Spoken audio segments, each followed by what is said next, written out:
America 50% టారిఫ్లు 18% తగ్గించిందని చెప్తున్నారు. కానీ వాస్తవంగా గతంలో 3% ఉన్న సుంకాలు ఇప్పుడు 18% అయ్యాయి. మరి భారత్ కి లాభం ఎలా? ట్రంప్ రాకముందు అమెరికా ఒక్క భారత్ నుండి వచ్చే వస్తువులకు మాత్రమే కాకుండా అన్ని దేశాల నుండి అమెరికా దిగుమతి అయ్యే వస్తువులపై అతి తక్కువ దిగుమతి సుంకాలు విధించేది. అయితే అమెరికా దిగుమతి సుంకాలు తక్కువ వేస్తూ ఉంటే భారత్, చైనా మరియు ఇతర దేశాలు అమెరికా నుంచి దిగుమతి చేసుకుంటున్న వస్తువులపై భారీగా, అంటే మన దేశానికి అవసరమయ్యే మెడికల్, మిషనరీ వంటి వాటిపై 5 నుంచి 15% దిగుమతి సుంకాలు వేస్తే ఇక మిగతా అమెరికా వస్తువులపై 30% వరకు దిగుమతి సుంకాలు విధించేది. ఇదే ట్రంప్ కు కోపం తెప్పించింది. ఆ తరువాత రష్యా ఆయిల్ దిగుమతులు మన దేశం ఆపడం లేదు అని మరో 25% పెనాల్టీ టారిఫ్ వేసి 50% చేసిండు.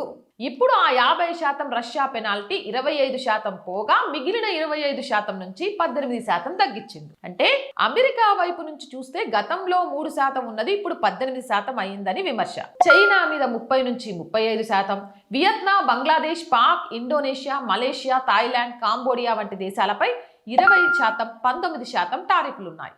అంటే ఈ దేశాలు అమెరికాకు ఎగుమతి చేసే వస్తువుల ధర కంటే మన దేశ వస్తువులు అమెరికా మార్కెట్లో చవకగా లభిస్తాయి. మన ఎగుమతిదారులకు ఎగుమతులు పెరిగి లాభాలొస్తాయి.